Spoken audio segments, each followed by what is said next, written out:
Hey, welcome to Kim's Keto Kitchen, where I make delicious keto recipes that you can make easily in your own kitchen. So today I'm going to make a little treat. I'm going to make some keto pretzel bites and some queso dip to dip them in. So the first thing you need to do is put 2 ounces of cream cheese. Now I have it hidden underneath this mass of mozzarella cheese. The reason being that the cream cheese tends to burn, so you protect it a little bit. It tends to melt faster than the mozzarella, actually. So what you're going to do is you're going to put it in the microwave for about 30-second intervals, and you're going to keep stirring it until it gets to a certain consistency, and I'll come back and show you what that looks like. So hang on. Okay, so this has got about 10 seconds left, and I'm pretty sure this is going to be exactly where we want it. Okay, so let me give that a stir. Oh yeah, this is perfect. Very elastic, very sticky. You have to be careful because it could burn if you go too much. This was about 3 30-minute intervals. And I think I forgot to tell you, it's 2 ounces of cream cheese and 3 cups of mozzarella.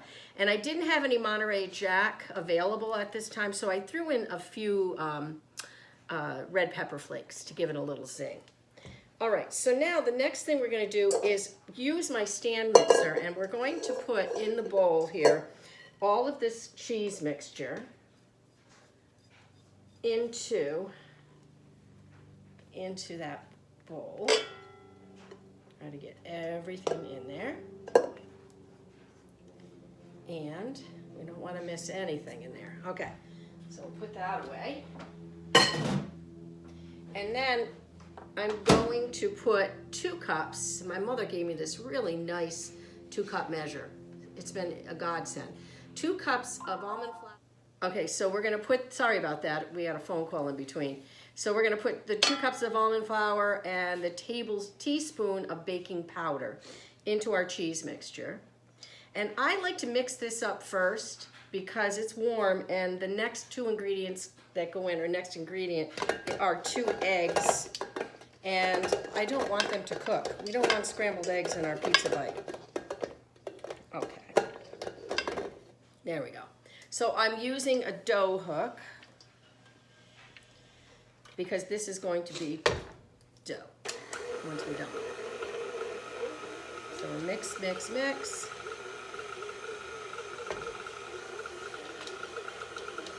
And now I'm going to add 1 egg. Now that it's been mixing for a bit with that room temperature almond flour and baking powder, I'm going to put in 1 egg. Now the second egg. And you can take the camera off the hook there, Kyle, so you can get inside here so they can see it. Can they see it? A little bit up more. There we go. So it's going to be, it's starting to come together like a dough. I'm going to put it on high and really let it heat up. It's very sticky. I'm going to stop and scrape the bottom so that we get everything incorporated. Because sometimes in that groove on the bottom, the flour, almond flour, usually likes to stick. There's like a little crevice along the bottom there. So I'm going to try and dig that out and add that to our mixture. Make sure it's all in there. Do that again.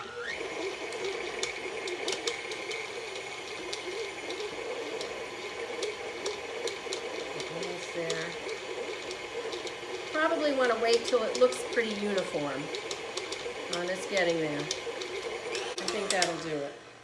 All right, so now I'm gonna come back and show you how we're gonna roll this dough out. Okay, so we're back. What I've done here is I've covered a cutting board with plastic wrap all the way around. Put a towel underneath so it's pretty secure when I'm working and rolling out this dough. It's really good to have you could use a knife, but I use this bench cutter, I think they're called. I got it like at the dollar store. It's pretty cheap. And what you're going to do is take the dough, which is quite sticky, put it into like a ball shape, and cut it into 8 parts, because you're going to roll this into 8 rolls. So I'm going to do 4, and then cut those fourths into 8ths.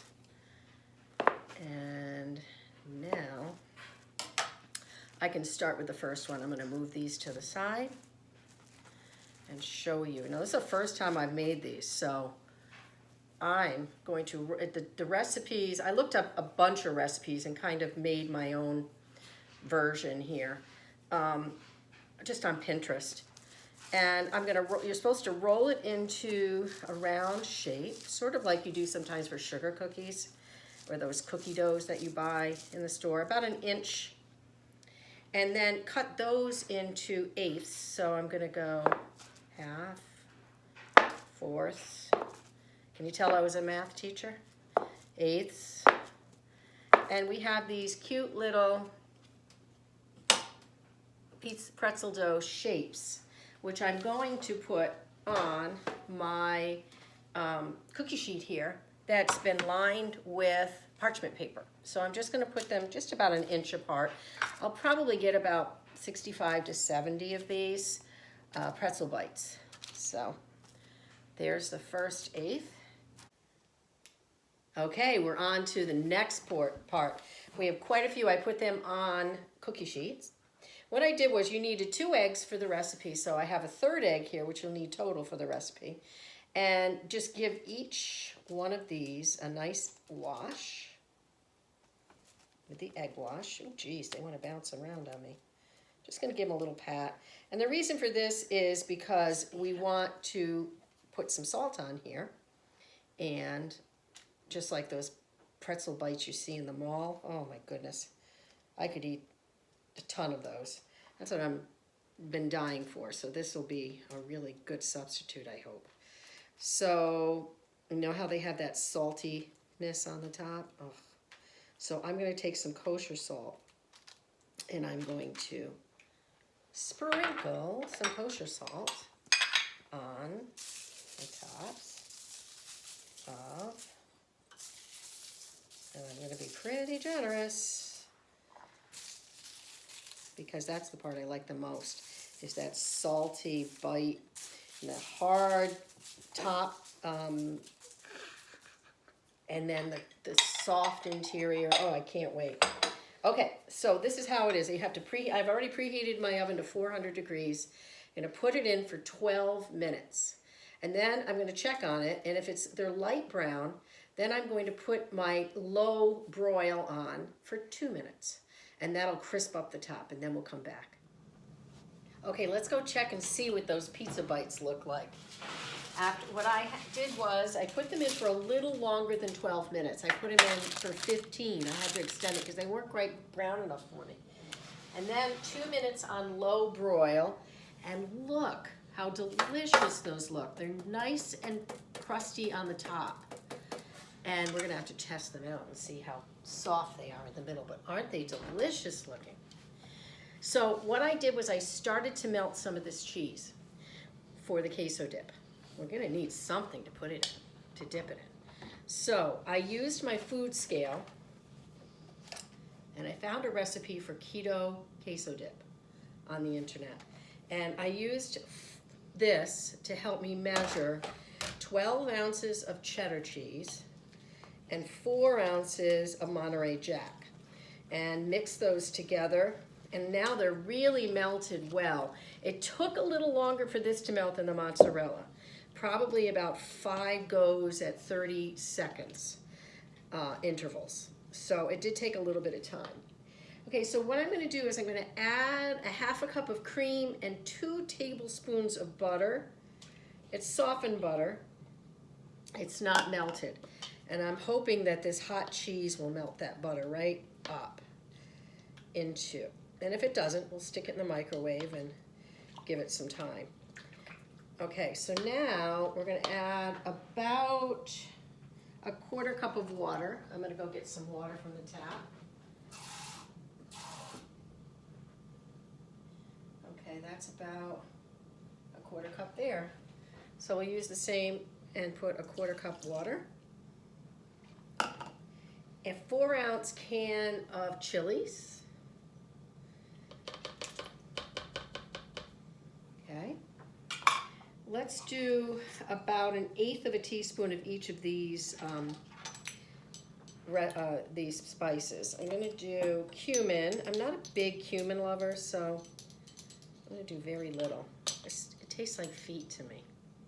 Sorry if you love cumin, but sometimes it smells like dirty feet. Hey, some of you may love it, but it's not my fave. I'm gonna do about a 1/4 teaspoon of chili powder. I'm gonna give a little bit more of that. Just a few shakes of cilantro. I have dried cilantro. You, of course, can use fresh, which would be even better. And then I'm going to use just a tad, about a 1/4 teaspoon of fresh garlic, minced garlic. And I always use this. It's so much easier. It makes my life so much easier. And then I'm going to do, because the cheese is so salty, I'm just going to do about a pinch of salt. And let's load her up on pepper. And I think that's it. Now it's just a matter of incorporating all of this together. And I think I may have to put it back into my microwave to get this. It seems that the cheese is cooled off just a bit, so let me put it in to melt it a little bit more. Oops. Okay, so we're back now. Now for the taste test. I made the queso dip. Actually, I had to put the queso dip on the stove because it was just taking too long in the microwave. So I took all the spices and everything, threw it in this pot, and made it in here, and it went much quicker. All right, so now I'm going to put this in a bowl so we can taste it with the delicious pretzel bites.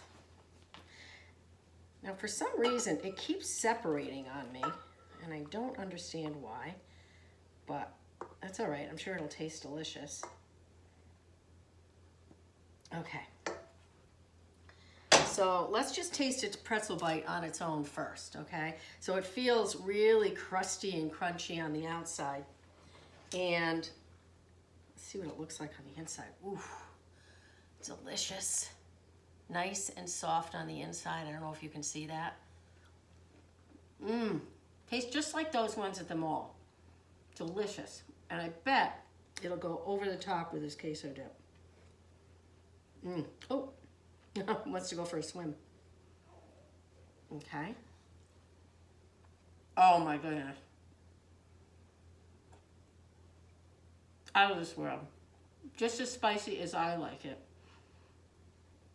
Excuse me, delicious. If you need something salty, crunchy, this is the snack for you. I bet you could add some salsa in there. Be delicious. These are deadly. I think I'm going to be hooked on these. Thanks for coming in to Kim's Keto Kitchen. See you next time.